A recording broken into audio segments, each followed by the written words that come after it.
భారత Vanitha TV.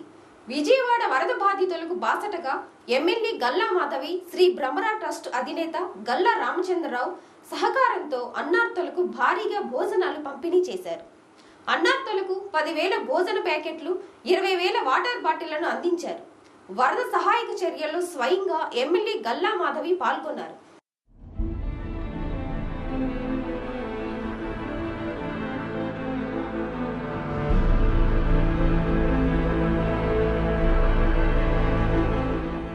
Telugu Desam party జాతీయ ప్రధాన కార్యదర్శి మంత్రి శ్రీ నారా లోకేష్ పిలుపు మేరకు ఎమ్మెల్యే గల్లా మాధవి విజయవాడ వరద బాధితులకు శ్రీ భ్రమరా ట్రస్ట్ అధినేత గల్లా రామచంద్రరావు సహకారంతో అన్నార్తులకు 10,000 భోజన ప్యాకెట్లు, 20,000 వాటర్ బాటిళ్ల వాహనాలకు ఎమ్మెల్యే గల్లా మాధవి పచ్చ జెండా ఊపి పంపారు.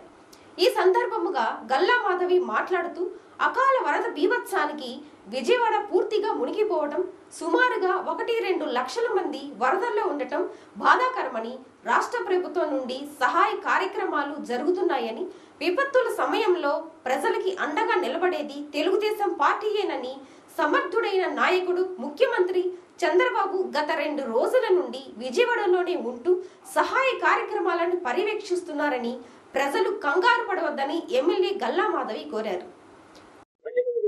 ఈ రోజు వరద బీభత్సానికి విజయవాడ పూర్తిగా మునిగిపోవడం, 2-3 లక్షల మంది ఇంకా జలదిగ్బంధంలోనే ఉండడం, వారి కోసం సహాయ చర్యలు చేపడుతూ ఉన్నాము. రాష్ట్ర వ్యాప్తంగా ప్రతి ఒక్కరూ, తెలుగుదేశం ఇంకా జనసేన బీజేపీ కూటమి తరపు నుంచి ప్రతి ఒక్కరూ కూడా ఈ రోజు సహాయ చర్యలు చేపట్టాయి. తెలుగుదేశం పార్టీ నుంచి, తెలుగు యువత నుంచి 50 మంది రాయపాటి సాయి గారి ఆధ్వర్యంలో 50 మంది సహాయ చర్యల కోసం నిమిత్తం బయలుదేరారు. అదే విధంగా ఈ 10,000 మందికి భోజనాలని మేము ఏర్పాటు చేసి పంపిస్తూ ఉన్నాము. ఈ ఒక సహాయాన్ని అడిగిన వెంటనే శ్రీ భ్రమరా ట్రస్ట్ అధినేత గల్లా రామచంద్రరావు గారు సానుకూలంగా స్పందించి 10,000 భోజన ప్యాకెట్లు అందరికి అన్నార్థులకి పంపించడం జరుగుతుంది. ఇప్పుడే మేము ఫ్లాగ్ హౌస్ చేసుకుని ప్రతి ఒక్కరికి విజయవాడలో కావాల్సిన సహాయ చర్యలు చేపట్టే దిశగా అందరం బయలుదేరాం. ప్రతి ఒక్కరికి సహాయం అందేలాగా ప్రభుత్వం చూస్తూ ఉంది. మన ప్రభుత్వం ఉంది, ప్రతి ఒక్కరికి చేయూతను అందించడానికి రెడీగా ఉన్నాం. మేమందరం కూడా ఎవరు ఎక్కడ కంగారు పడాల్సిన, భయపడాల్సిన పని లేదు. ఇప్పటికే ఇచ్చిన టోల్ ఫ్రీ నెంబర్ ని వాడి ఎక్కడ ఎవరికి ఏ అవసరమైనా దానికి సంప్రదించి సహాయం పొందవలసిందిగా ప్రతి ఒక్కరిని మనవి చేసుకుంటున్నాను.